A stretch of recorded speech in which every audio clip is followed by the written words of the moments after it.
রাধে রাধে বন্ধুরা, কেমন আছো তোমরা সবাই? আশা করছি তোমরা সবাই খুব ভালো আছো, আমিও ভালো আছি। তো এই সিম্পল হাউসওয়াইফ জয়সী নতুন আরেকটি ব্লগে তোমাদের সকলকে স্বাগত জানাই।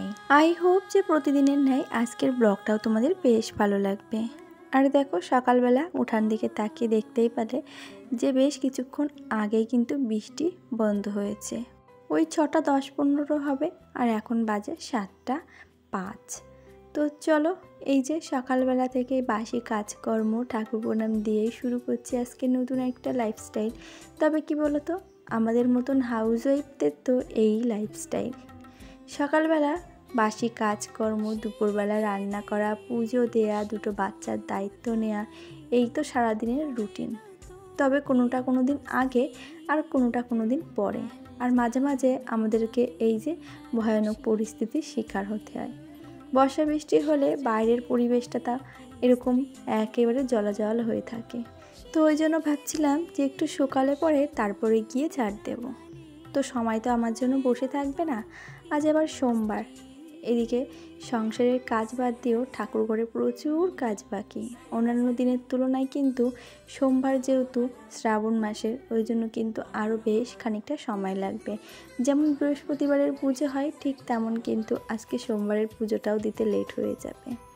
তো যাই হোক, ওদিকে আমার উঠানটা ঝাড়তে কমপ্লিট হয়ে গেছে। আর এদিকে দেখছি বর্ষা বৃষ্টির বেশ কিছুদিনের পর এখন আবার এই যে টাইম ফুল বা পর্তুলিকা গাছে কিছু ফুল ফুটেছে।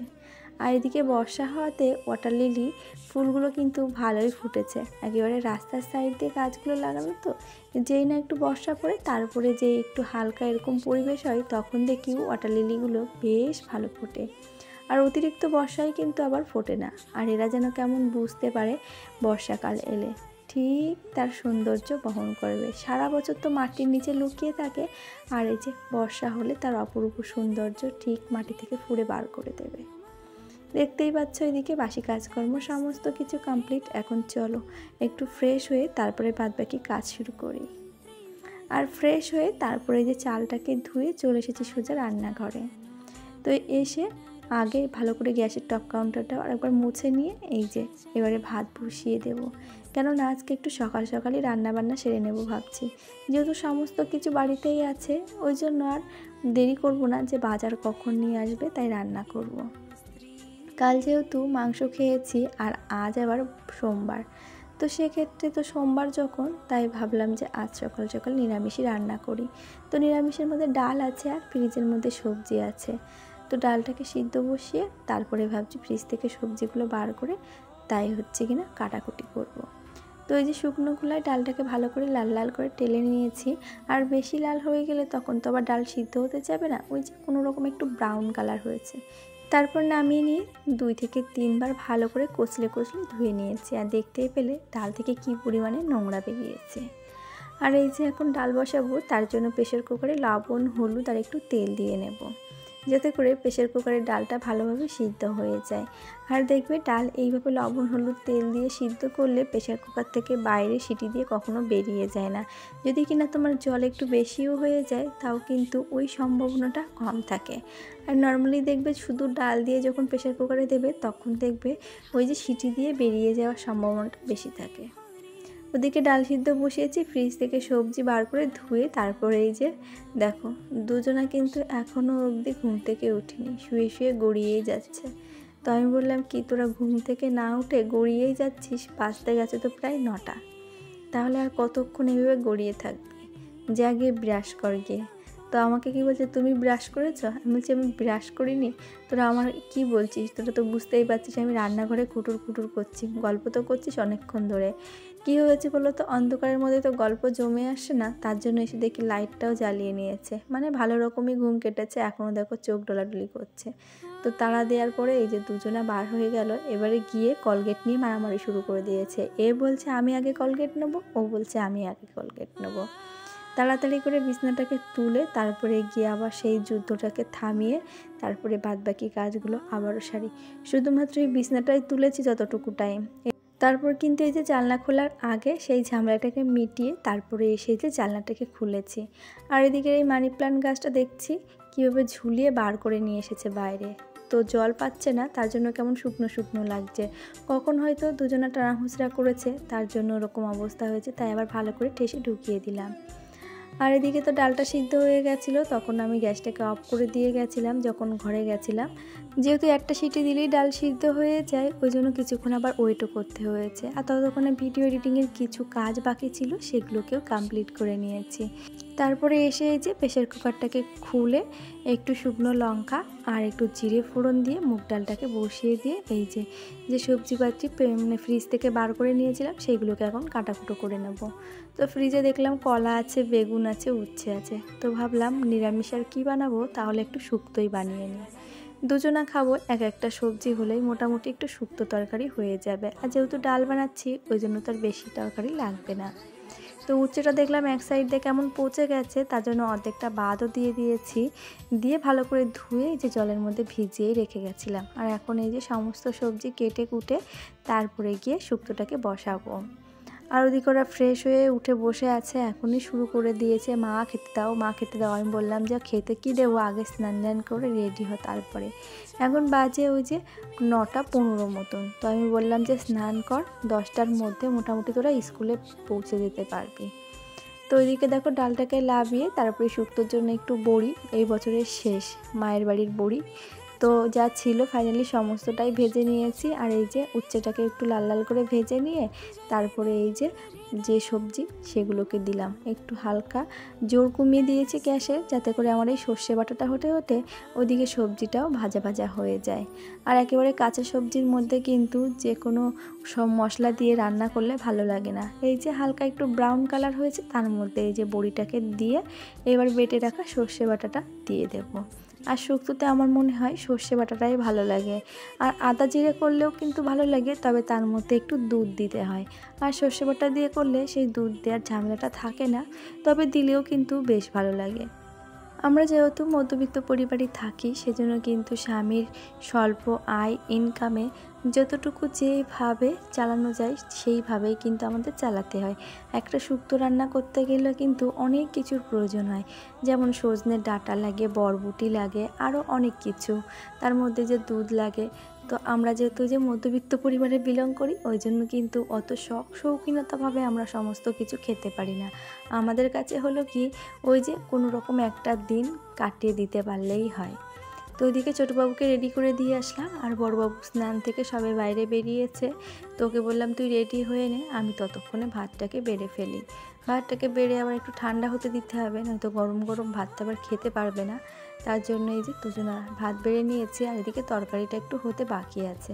দেখো বসে বসে কিন্তু মাছের ওখানে চৌকিদারি করছে, আর এইটাই হলো ওদের কাজ। যখনই ফাঁক পাবে তখনই বসে বসে মাছের ওখানে চৌকিদারি করবে।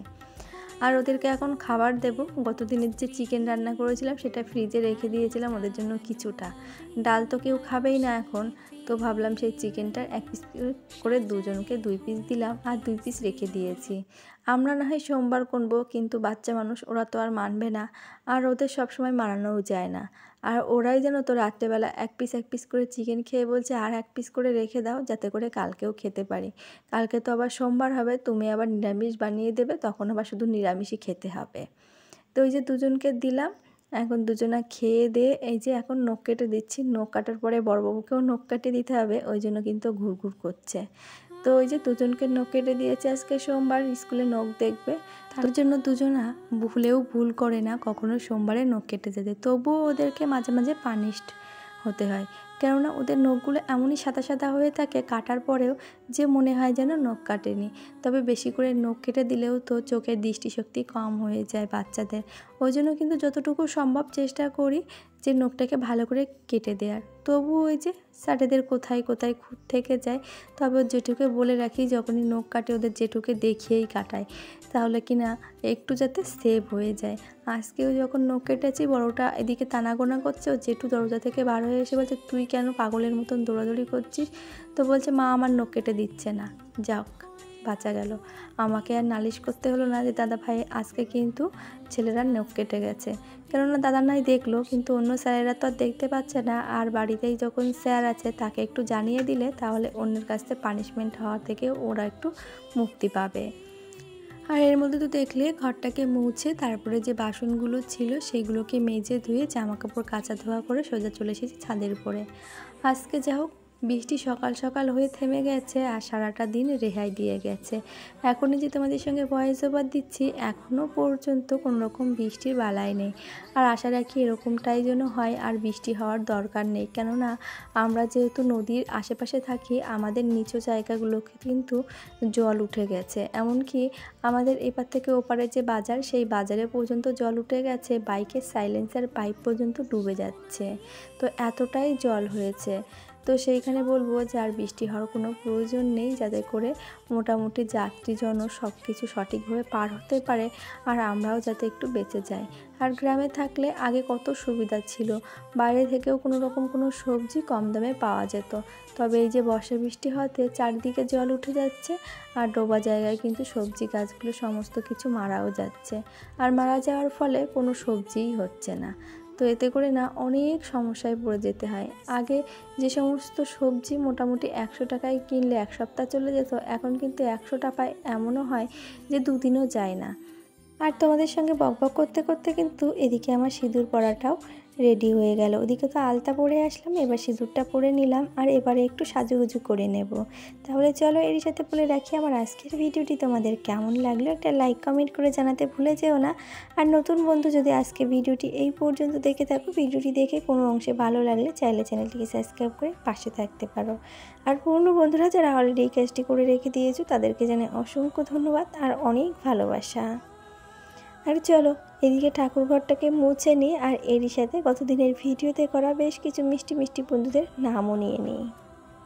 রাখি মিশ্রা, অমিত বর্মা আইডি থেকে বুনু, মানসী রয়, রূপালী নাথ, মা ছেলের স্বপ্ন, নীলাক্ষু, দিয়া দত্ত, টুম্পা সানা, দোলাল দাস, প্রাঞ্জা চাই থেকে দিদি ভাই, টুম্পা মাঝি, রাজু সারিস আর সুমন দাস। তোমাদের সকলকে জানাই অনেক ভালোবাসা, অনেক অভিনন্দন তোমাদের মূল্যবান সময় থেকে এত মিষ্টি মিষ্টি কমেন্টের জন্য।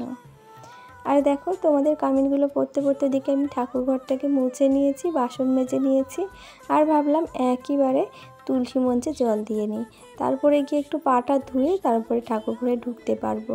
কেন বলো তো, বাইরে যেহেতু মাটি আর ঠাকুরঘরটা যেহেতু মুছে নিয়েছি, মুছে নেওয়ার পরে দেখবে যেই খালি পায়ে ঠাকুরঘরে ঢোকা হয় কেমন একটা বালি কাদা হয়ে থাকে।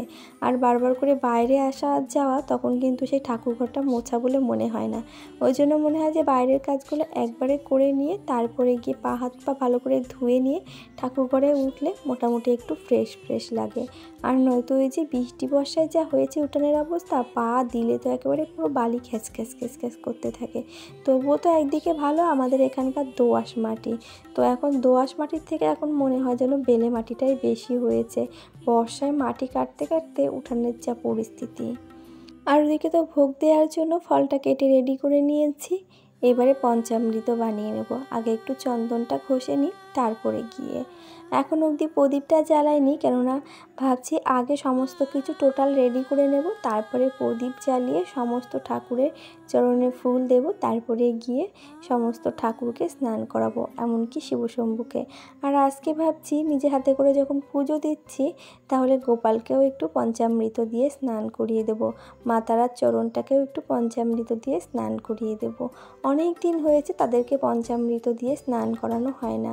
শাশুড়ি মা যখন পুজো দেয় তিনি তো তেনার মতন দেন, তিনি পঞ্চামৃত দিয়ে স্নান করান কি করান না সেটা তো আর আমি দেখতে পাই না। তবে আমার নিজের মন থেকে ইচ্ছা হইলো, তার জন্য আমি ভাবলাম যে একটু বেশি করে বানিয়ে নিই, যাতে করে সকলকে পঞ্চামৃত দিয়ে স্নান করিয়ে নিতে পারি। আর ঠাকুর পুজোর পরে এই যে পঞ্চামৃত যেটা দিয়ে ঠাকুরকে স্নান করানো হয় দুগ্ধ অভিষেক কিংবা জল দিয়ে, সেটা কিন্তু পান করা শরীরের পক্ষে খুবই ভালো। অনেকেই আছে সেটাকে ফেলে দেয়, তবে ফেলে দিতে নেই। যতটা সম্ভব মনে হয় নিজেরা পান করা ভালো, আর তারপরে যা বাদবাকি যতটুকু না খাওয়া যায় ততটুকু ফেলে দিলা, কিন্তু সেটাকে যেখানে সেখানে ফেলে দিলে কিন্তু হয় না, জলেই ফেলতে হয়। এই যে এখন কিন্তু শিবশম্ভুকে ভালো করে ঘি মধু মাখিয়ে দিচ্ছি, যাতে করে তাকে স্নানটা করিয়ে নিতে পারি। আর এইভাবে কিন্তু ভালোভাবে ম্যাসেজ করে করে শিবশম্ভুকে ঘি মধুটা লাগিয়ে নিচ্ছি। আর সাথে সাথে নন্দী মহারাজকেও কিন্তু ঘি মধু লাগিয়ে নিচ্ছি, যেহেতু বাবার প্রধান ভক্ত হলো নন্দী মহারাজ। তাকে যদি প্রসন্ন করা যায় তাহলে কিন্তু স্বয়ং বাবার কাছে পৌঁছে যাওয়া যায়। আর বাবার কাছে কখনো কোনো উইশ করতে গেলে কিন্তু নন্দী মহারাজের কানে যদি তুমি দিতে পারো উইশটা, তাহলে কিন্তু বাবার কাছে সবার আগে গিয়ে পৌঁছায়। তুমি বাবাকে 5 বার ডেকে যখন একবার সাড়া নেবে বাবা, তার আগে কিন্তু নন্দী মহারাজকে ডেকে যদি তুমি সেই জায়গায় পৌঁছাতে পারো, তাহলে কিন্তু সেই 5 বার ডাকার মধ্যে, মানে 3 বার ডাকার মধ্যে মধ্যে কিন্তু নন্দী মহারাজ তোমার খবরটা দিয়ে দেবে। আর বাদবাকি 2টো বার তোমার ডাকাই লাগবে না। তাহলে বাবাকে ডাকার আগে নন্দী মহারাজকে ডাকাই মনে হয় আমার কাছে বেটার। আমরা যেহেতু মানুষের জন্যতে বসবাস করছি, ওই জন্য কিন্তু আমাদের কাছে লোভ, লালসা, চাহিদা এটা কিন্তু অনেকটাই বেশি। আর ওই যে পুরো একেবারে দুধ, গঙ্গাজল, পঞ্চামৃত বানিয়ে নিয়েছি, দেখলে কি কি দিয়েছি। তো সেটা দিয়ে সমস্ত ঠাকুরকে স্নান করিয়ে ভালো করে আবার গঙ্গা জল বা প্লেন জল দিয়ে পরিষ্কার করে ধুয়ে আসনে বসিয়ে দিলাম। এটা কিন্তু আমি সব সোমবারে করে থাকি না, ওটা পরে আমার শাশুড়ি মা বিকালবেলা যখন সন্ধ্যা দেয় তখন করে। তবে আমি যখন নিজে হাতে করছি, ওই জন্য বিকালে আর ওয়েট করলাম না, একবারে ভালো করে পরিষ্কার করে ঠাকুরের আসনে বসিয়ে দিলাম। আর এটাই কিন্তু করণীয়। তবে ওই যে একই সংসারে থাকতে গেলে আগের মানুষটা কি করে সেটা দেখেই কিন্তু মাঝে মাঝে কিছু কাজ করে নিতে হয়। তবে সেটা মন থেকে জানো তো মেনে নেওয়া যায় না। তবে ওই যে একই সংসারে থাকতে গেলে অন্য কারোর বিচারটাকেও কিন্তু নিজের বিচার হিসাবে মেনে নিতে হয়। কেননা সংসার এমনই একটা জায়গা যেখানে না শিক্ষা শেষ আছে, না শিক্ষকের শেষ আছে। আর এই তো 12:30 পৌনে 1 বাজে, আমার পুজো দেওয়া কমপ্লিট হলো। আর একটু পরেই বাবুরা স্কুলের টিফিন থেকে চলে আসবে, তখন খাওয়া দাওয়া সেরে নেব। তাহলে আজ আসি, আবারও দেখা হবে।